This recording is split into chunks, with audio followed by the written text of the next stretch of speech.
The crystal wine glass in my hand trembled slightly as I stared across our mahogany dining table at my stepmother Victoria. The perfectly cooked salmon on my plate suddenly tasted like a cardboard. "You did what?" I asked, my voice barely above a whisper. Victoria dabbed at her lips with a linen napkin, her red lipstick leaving a perfect mark. "Really, Charlotte, don't be dramatic. La Maison was dragging down the family's portfolio. I found buyers who'll probably turn it into one of those trendy fusion places." She waved her hand dismissively. "They're paying well above market value." My name is Charlotte Durant, and at 28, I was watching my stepmother of 3 years casually destroy my mother's legacy. La Maison wasn't just a restaurant, it was my childhood, my heritage, and the last real connection I had to my mother who had passed away 5 years ago. "Dad," I turned to my father, who was suddenly very interested in cutting his salmon into increasingly smaller pieces. "You can't let her do this. Mom built that restaurant from nothing. It's been in our family for 30 years. The decision's made, Charlie," he said softly, still not meeting my eyes. "Victoria's right. The restaurant's profits have been declining. Sometimes we have to make hard business decisions." I felt the familiar anger rise in my chest. Ever since he'd married Victoria, my father had become a shadow of himself, deferring to her on everything from family holidays to business decisions. The successful restaurateur who had supported my mother's dreams was gone, replaced by a man who seemed afraid of his own wife.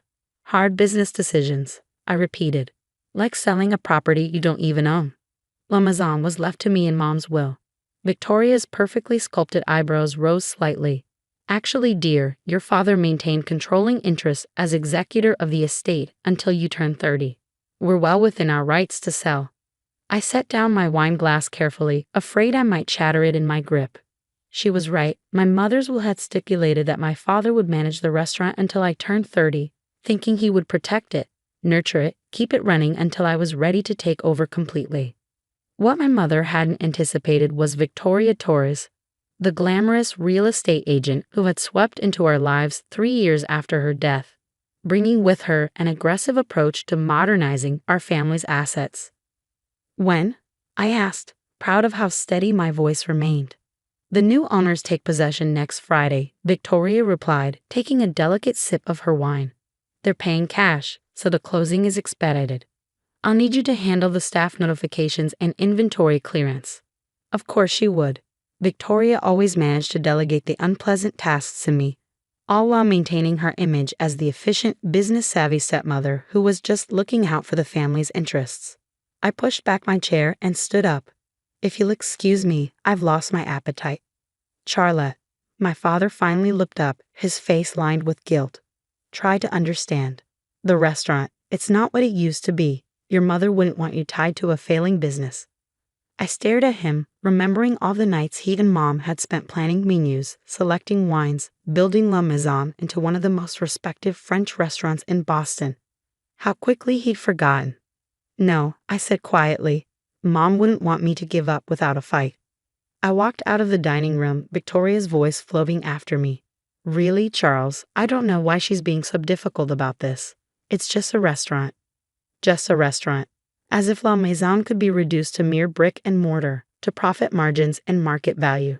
She had no idea what that place really meant, what secrets it held. I drove through the rain-slicked streets of Boston to La Maison, using my key to enter through the kitchen door. The restaurant was closed on Mondays, and the familiar space was dark and quiet.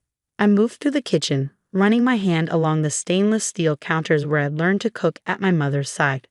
The main dining room was bathed in soft light from the street lamps outside, illuminating the hand-painted murals my mother had commissioned, scenes of the French countryside where she'd grown up. Each table was still perfectly set, white tablecloths gleaming, wine glasses sparkling. Victoria might see a failing business, but I saw decades of memories, of passion, of love. I made my way to the wine cellar door, hidden behind a vintage French poster. The heavy wooden door creaked slightly as I opened it, the temperature dropping as I descended the stone steps. This was where my mother had worked her real magic. The main wine cellar was impressive enough. Hundreds of bottles carefully cataloged and stored at perfect temperature. But it was the secret room behind the false wall that held La Maison's true treasure. My mother had started collecting rare wines in her 20s, long before she met my father. Over the years, she had amassed a collection that would make wine connoisseurs weep. I pressed the hidden latch and the false wall swung open silently. The room beyond was smaller, but every bottle here was worth more than most people made in a year. Chateau Lafayette Rothschild, 1869. Roman et Conti, 1945. Chateau Latour, 1961. My mother had collected them all. The entire collection was worth millions, but its existence was known only to me and Jean-Luc, our ancient sommelier who had worked with my mother for decades. We had kept it secret, protected it, waiting for the right moment to reveal its true value. That moment, it seemed, had arrived sooner than expected. I pulled out my phone and dialed a number I'd memorized but never used. After 3 rings, a familiar French-accented voice answered. "Ah, Charlotte, I was wondering when you would call." "Marcus," I said, "I need your help. It's time to make good on that promise you made to my mother." Marcus Durand had been my mother's mentor in her early days as a wine collector. Now he was one of the most respected wine authenticators in the world. "The collection?" he asked. "Is it at risk?" "Victoria is selling the restaurant. We have less than a week." He was quiet for a moment. "I can be there tomorrow morning. Have Jean-Luc prepare the documentation." After hanging up, I sent a text to Jean-Luc. "It's happening. Meet me at the restaurant tomorrow at 8 a.m. Then I sat down on the cool stone floor, surrounded by millions of dollars worth of wine, and finally let myself cry. Not just for the restaurant, but for my mother, for the legacy she'd built, for the father who seemed to have forgotten what any of it meant. My phone buzzed. A text from my best friend and La Maison's head chef. "Sophie, just heard from the staff. That witch is really selling us out." "Not if I can help it," I replied. "Meeting tomorrow at 8 a.m. We're activating Plan B." Sophie and I had been preparing for something like this ever since Victoria had started making noise about streamlining the family's assets. We had backups of all the restaurant's records, copies of my mother's original recipes, and most importantly, a list of loyal customers who would be very interested to learn about Victoria's plans. I stood up, brushing off my pants and taking one last look at the hidden wine room. My mother had always said that timing was everything, in cooking, in wine, in life. Victoria thought she was selling a failing restaurant. She had no idea she was about to uncork a vintage scandal. The next morning, La Maison's kitchen was alive with tension. Sophie stood at her usual place by the stove, but instead of preparing for service, she was reviewing documents with Jean-Luc. Marcus had arrived from New York, his expert's eye already gleaming at the prospect of examining the collection. "The documentation is perfect," Jean-Luc said, his weathered hands smoothing out the papers on the steel prep table. "Your mother kept records of every purchase, every authentication.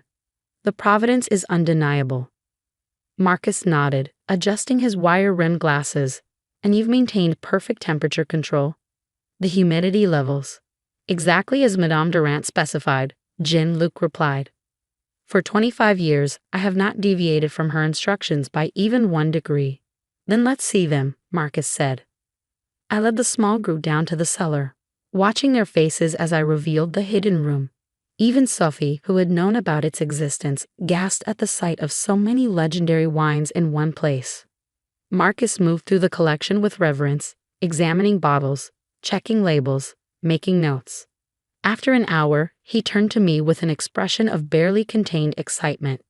"Charlotte, this is extraordinary. The 1869 Lafayette alone would fetch over $230,000 at auction. The entire collection." He paused, making some quick calculations. "Conservatively, we're looking at $8 to $10 million. Sophie whistled softly. "No wonder your mother kept this secret." "And the buyers Victoria found," I said. "They have no idea this exists." "Impossible," Jean-Luc scoffed. "The false wall does not appear in any building plans. Only those Madame trusted knew of its existence." I smiled grimly. "Perfect. Sophie, is everyone here?" She nodded. "The whole staff is waiting upstairs. They're scared, Charlotte. This place is their home too." We gathered in the main dining room. The servers, line cooks, dishwashers, everyone who had helped make La Maison special. Many had worked here for decades, hired by my mother when the restaurant was just starting out. "I know you're worried," I began, looking at their familiar faces. "But I promise you, La Maison isn't going anywhere. Victoria thinks she's selling a struggling restaurant. What she doesn't know is that we're about to make her an offer she can't legally refuse. I explained the plan, watching hope replace fear in their eyes. By the time I finished, there was a new energy in the room, a sense of purpose. "What do you need us to do?" Maria, our longest-serving server, asked. "For now, business as usual, but be ready. When this breaks, it's going to get complicated." The next few days were a blur of preparation. Marcus worked with an art security firm to document and value every bottle. Jean-Luc compiled years of temperature and humidity logs. Sophie coordinated with our suppliers and regular customers, ensuring everyone was prepared for what was coming.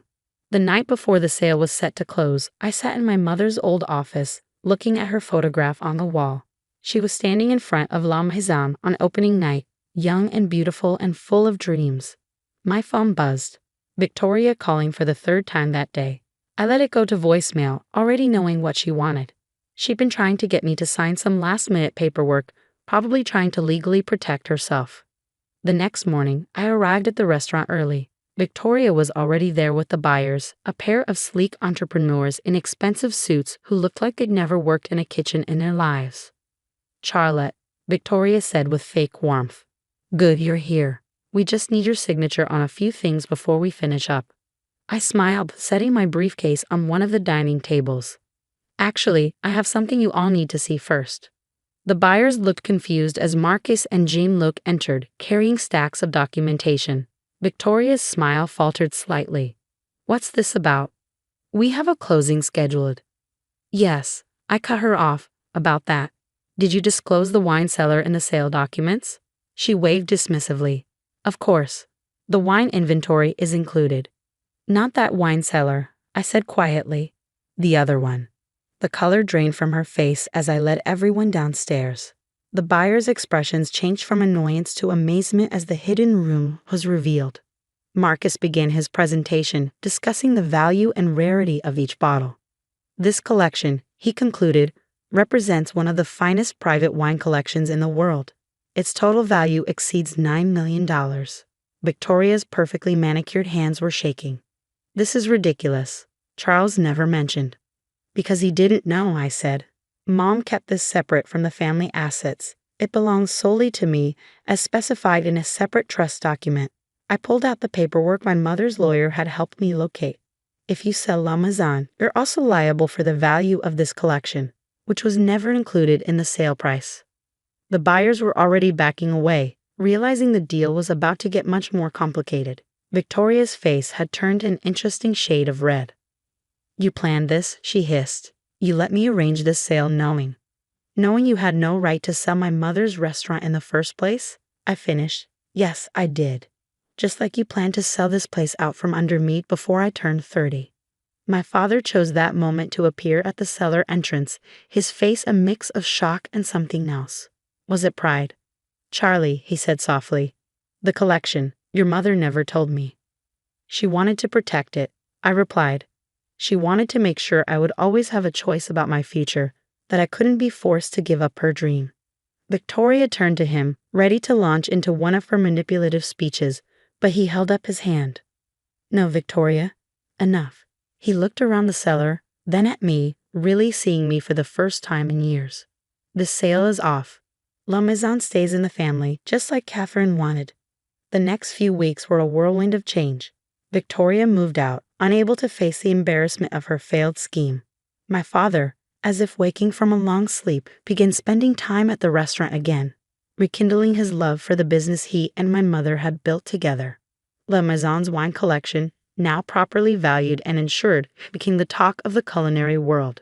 Wine enthusiasts and collectors began making reservations months in advance, hoping to sample rare vintages that we carefully released from the collection. One evening, as I sat at the bar after closing, Sophie brought out a bottle from the secret cellar, a 1982 Bordeaux that had been my mother's favorite. "Your mom would be proud," she said, pouring 2 glasses, "not just of saving the restaurant, but of how you did it. You protected her legacy while creating your own."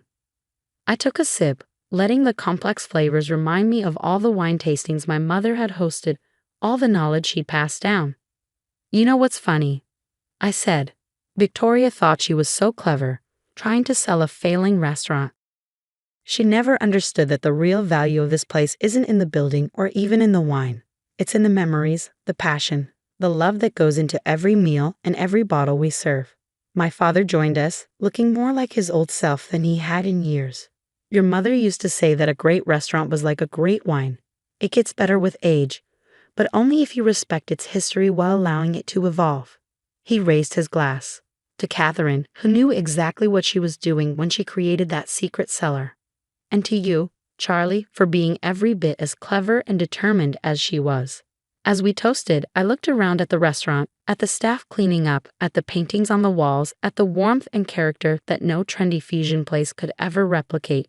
Victoria had tried to reduce it all to numbers on a spreadsheet, but she had failed to understand the most important lesson my mother ever taught me. Some things are worth more than money. Some things can't be bought or sold. Some things, like love and legacy and the perfect glass of wine, only grow more valuable with time. La Maison didn't just survive, it thrived. We maintained our traditional French cuisine while carefully innovating, just as my mother would have wanted. The secret wine cellar became a legend in culinary circles, with select bottles occasionally offered for truly special occasions. Victoria, I heard, had moved to Miami and was trying to rebuild her real estate career. My father found his passion for the restaurant business again, mentoring young chefs and sharing stories about the early days with Mom. And me, I stood at the helm of La Maison, honoring my mother's legacy while creating my own.